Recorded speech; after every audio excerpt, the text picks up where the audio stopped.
Friends, എല്ലാവർക്കും സുഖമാണല്ലോ? എല്ലാവർക്കും സുഖം എന്ന് വിശ്വസിക്കുന്നു.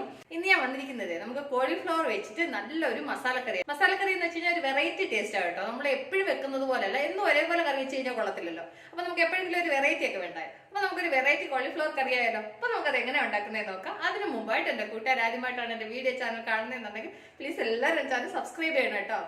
സബ്സ്ക്രൈബ് ചെയ്യണം. അതുപോലെ തന്നെ ബെല്ലൈക്കൻ പ്രസ് ചെയ്തിട്ട് ഓളന്ന് കൊടുത്താലും ഞാൻ ഡെയിലി ഇടുന്ന വീഡിയോ നോട്ടിഫിക്കേഷൻ കിട്ടത്തുള്ളൂ. അപ്പൊ നമുക്കത് എങ്ങനെ ഉണ്ടാക്കുന്നത്, അതിന് വേണ്ടുന്ന സാധനങ്ങൾ എന്തൊക്കെയാണെന്ന് നോക്കാം.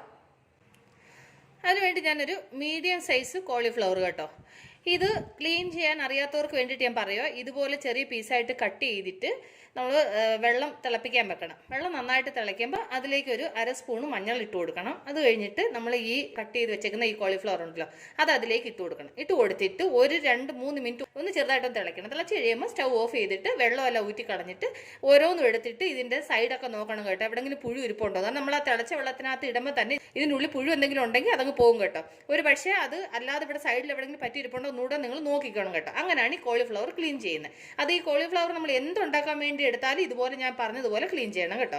അപ്പൊ നമ്മുടെ കോളിഫ്ലവർ ഞാൻ ക്ലീൻ ചെയ്ത് റെഡിയാക്കി വെച്ചിട്ടുണ്ട്. അപ്പൊ നമുക്ക് ഇത് കോളിഫ്ലവർ മസാല ഉണ്ടാക്കാം. അതിനുവേണ്ടി പാൻ അടപ്പേ വെച്ച് ഇതിലേക്ക് നമുക്ക് ഒരു 2 ടേബിൾ സ്പൂൺ എണ്ണ ഒഴിക്കാം. എണ്ണ നന്നായി ചൂടാകുമ്പോൾ ഇതിലേക്ക് ഒരു 1/2 ടീസ്പൂൺ കടുക് ഇട്ട് കൊടുക്കാം. കടുക് നന്നായിട്ട് പൊട്ടി കഴിയുമ്പോൾ ഇതിലേക്ക് ഒരു 2 സവാള ചെറുതായിട്ട് അരിഞ്ഞത്. ഇനി സവാള നന്നായിട്ടൊന്ന് ഫ്രൈ ആവണം. അതിന് വേണ്ടിയിട്ട് ഇതിലേക്ക് നമുക്ക് കുറച്ച് ഉപ്പിട്ട് കൊടുക്കാം. എന്നിട്ട് സവാള നന്നായിട്ടൊന്ന് ഫ്രൈ ചെയ്യാം. കണ്ടില്ല, അപ്പോൾ സവാള നന്നായിട്ട് ഫ്രൈ ആയിട്ടുണ്ട്. ഇനി നമുക്ക് ഇതിലേക്ക് മസാലകൾ ചേർത്ത് കൊടുക്കാം. അതിനുവേണ്ടി ഇതിലേക്ക് 1/4 ടീസ്പൂൺ മഞ്ഞൾപ്പൊടി, 1/2 ടീസ്പൂൺ മുളക് പൊടി, 1 ടീസ്പൂൺ മല്ലിപ്പൊടി. ഇത് ഇത്രയും കൂടെ ഒന്ന് ഫ്രൈ ചെയ്യുക. എന്നിട്ട് ഇതിലേക്ക് നമ്മളതിന് ക്ലീൻ ചെയ്ത് വെച്ച കോളിഫ്ലവർ ഉണ്ടല്ലോ, അത് ഇതിലേക്ക് ഇട്ട് കൊടുക്കും. എന്നിട്ട് ഇതൊരു 2 മിനിറ്റ് ഈ മസാലയിൽ കിടന്ന് ഇതൊന്ന് ഫ്രൈ ആവണം. അപ്പോൾ ഇതൊരു 2 മിനിറ്റ് കോളിഫ്ലവർ ഈ മസാലയിൽ ഇതൊന്ന് ഫ്രൈ ചെയ്തു. ഇനി നമുക്ക് ഇതിൻ്റെ കൂടെ ഒരു ക്യാപ്സിക്കം ചെറുതായിട്ട് അരിഞ്ഞത് അതും കൂടെ ഇതിൻ്റെ കൂടെ ഇട്ട് നന്നായിട്ട് മിക്സ് ചെയ്യാം. എന്നിട്ട് ഇതിൻ്റെ കൂടെ നമുക്ക് 2 ചെറിയ തക്കാളി അരിഞ്ഞത് ഇതും കൂടെ നന്നായിട്ട് മിക്സ് ചെയ്യാം. എന്നിട്ട് ആവശ്യത്തിന് ഉപ്പൂടി ഇട്ട് കൊടുക്കാം. എന്നിട്ട് നന്നായിട്ട് മിക്സ് ചെയ്യാം. അതിനുശേഷം ലോ ഫ്ലെയിമിൽ ഇത് നമുക്ക് അടച്ച് വെച്ച് ഒരു 5 മിനിറ്റ് ഈ ആവിയിൽ ഇത് നന്നായിട്ടൊന്ന് വേവണം. അപ്പോൾ ഇതൊന്നൊന്ന് വേവട്ടെ. എന്നിട്ട് അത് കഴിഞ്ഞ് മിക്സിയുടെ ജാറെടുത്ത് ഇതിലേക്ക് ഒരു 1/2 കപ്പ് തേങ്ങ ഇട്ട് കൊടുക്കും. അതിൻ്റെ കൂടെ 5-6 അണ്ടിപ്പരിപ്പും ബദാമും.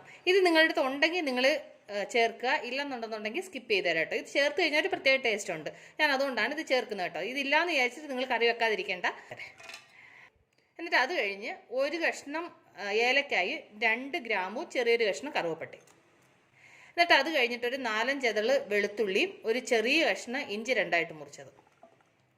ഇത് ഇത്രയും കൂടെ ഞാൻ നന്നായിട്ടൊന്ന് അരക്കട്ടെ. ഇതിൻ്റെ കൂടെ ഒരു 1/2 ടീസ്പൂണ് പെരിഞ്ചീരകം കൂടെ ചേർക്കണം കേട്ടോ. ഞാനത് വിട്ടുപോയായിരുന്നു. അപ്പോൾ അതുകൂടെ ചേർത്തിട്ട് നമുക്ക് നന്നായിട്ട് അരയ്ക്കാം. കണ്ടില്ല, അപ്പോൾ മസാല അരച്ചുകൊണ്ട് വന്നു. ഇത് ഇവിടെ ഇരിക്കട്ടെ. ഇത് അടുക്കി പിടിക്കാതെ ഇടയ്ക്കൊന്ന് ഇളക്കി കൊടുക്കണം കേട്ടോ.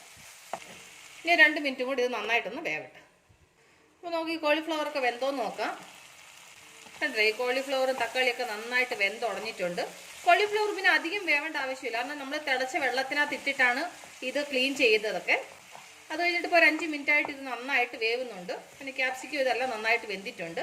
ഇനി നമുക്കിതിലേക്ക് നമ്മളന്നേരം അരച്ച മസാല ഉണ്ടല്ലോ, അത് ഇതിലേക്ക് ചേർത്ത് കൊടുക്കാം. അതിൻ്റെ കൂടെ കുറച്ച് വെള്ളം കൂടെ ചേർത്ത് കൊടുക്കാം. ഒരുപാട് വെള്ളം പോലെ ആവരുത് കേട്ടോ. ഈ ഒരു അളവിന് വെള്ളം ചേർത്താൽ മതി കേട്ടോ. ഒരുപാട് വെള്ളം പോലെ ആയിക്കഴിഞ്ഞാൽ കൊള്ളത്തില്ല. ഇനി ഇത് ജസ്റ്റ് ഒന്ന് തിളച്ചാൽ മതി. ഒരുപാട് അങ്ങ് വേവേണ്ട ആവശ്യമൊന്നുമില്ല. കാരണം നമ്മൾ ഇട്ടേക്കുന്ന പച്ചക്കറി എല്ലാം നന്നായിട്ട് വെന്തിട്ടുണ്ട്.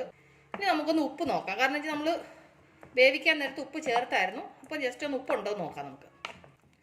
അപ്പോൾ ഞാൻ ഉപ്പ് നോക്കി, ഒരു അല്പം ഉപ്പ് കുറവുണ്ട്. ഒരല്പം കൂടെ ഉപ്പിട്ട് കൊടുക്കും. അപ്പോൾ ഞാൻ വെള്ളമെല്ലാം ചേർത്ത് കറക്റ്റായിട്ട് ഉപ്പും എല്ലാം ചേർത്തിട്ടുണ്ട്. ഈ ഒരു പരുവത്തിൽ വേണം വെള്ളം മിക്സ് ചെയ്യാൻ കേട്ടോ. ഒരുപാട് വെള്ളം ഒഴിക്കരുതേ, കണ്ടോ, ഈ ഒരു പരുവത്തിൽ.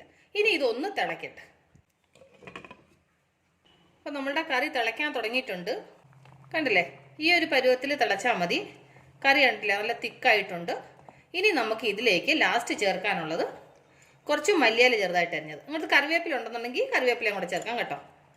എന്നിട്ട് ഇത് നന്നായിട്ട് മിക്സ് ചെയ്യുക. ഇനി നമുക്ക് സ്റ്റൗ ഓഫ് ചെയ്യാം.